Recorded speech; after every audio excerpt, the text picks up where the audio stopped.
Nos seus dias a justiça florirá e paz em abundância para sempre. Salmo 71. Um bom dia. Em nome do Pai, do Filho e do Espírito Santo. Amém. Recorramos sempre à poderosa intercessão de Maria Santíssima, nossa Mãe, e de São José, o Justo. Geração após geração, Deus foi alimentando a vida do seu povo com a promessa do envio do Salvador do mundo. Até que finalmente vem Jesus, filho de Davi, filho de Abraão. Nele todos os povos serão abençoados. E a caminhada do advento é exatamente um caminhar da esperança de sermos abençoados e salvos.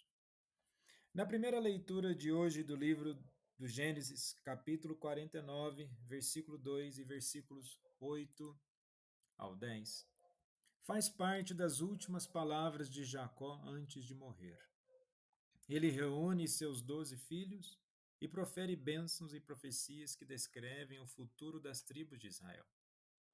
A bênção de Judá é especialmente importante porque prenuncia o papel central da tribo de Judá na liderança e na vinda do Messias. E Jacó profere suas palavras em um tom poético, cheio de metáforas e imagens proféticas. No versículo 2, o que ele diz? Ajuntai-vos e ouvi, filhos de Jacó. O verbo ouvir, shimu, é uma convocação importante na Bíblia, indicando a atenção às palavras de Deus. Ouve, Israel. É preciso ter uma esperança que ouve, mas não qualquer esperança. E no versículo 8, Judá, teus irmãos te louvarão. Judá é um leãozinho. O símbolo do leão é extremamente significativo, tendo em vista que o leão é uma figura de força, majestade e realeza. E nesse sentido, quando coloca que de Judá o aspecto de louvor, numa referência ao Messias. E temos uma análise, né, em paralelo dessa primeira leitura de hoje, em Apocalipse capítulo 5, do versículo 5, onde Jesus é chamado de o leão da tribo de Judá. Ele é o cumprimento final da promessa feita a Judá. Então vejamos, temos aqui já o cumprimento da promessa. O fato de Jesus ter nascido e cumprido tudo aquilo que ele cumpriu no aspecto salvífico já nos dá a esperança completa de tudo. E celebrarmos Natal ano após ano, para nós deve ser sempre o encontro mais profundo no sentido espiritual, para que verdadeiramente Deus possa nos converter. É pela nossa fé que nós nos aproximamos de Deus. E é pela graça de Deus manifestada em nossa fé que nós nos convertemos. E é preciso, dia após dia, de fato nos converter. Então, nesse sentido, podemos dizer que a profecia de Gênesis 49, na leitura de hoje, é uma das primeiras referências messiânicas claras na Bíblia. Judá é escolhido como tribo real, de onde virá Jesus Cristo. E nesse sentido de escolha e de sucessão e de gerações, o que temos no Evangelho de hoje, em Mateus capítulo 1, dos versículos 1 ao 17? Aqui é apresentada uma genealogia estruturada em 3 blocos de 14 gerações, organizando desde Abraão até Jesus. Devemos entender que Mateus escreve para a comunidade judaico-cristã que esperava o Messias prometido no Antigo Testamento. E sendo assim, ele tem o intuito de mostrar que Jesus é o cumprimento das promessas feitas a Abraão e Davi, portanto, o Messias legítimo.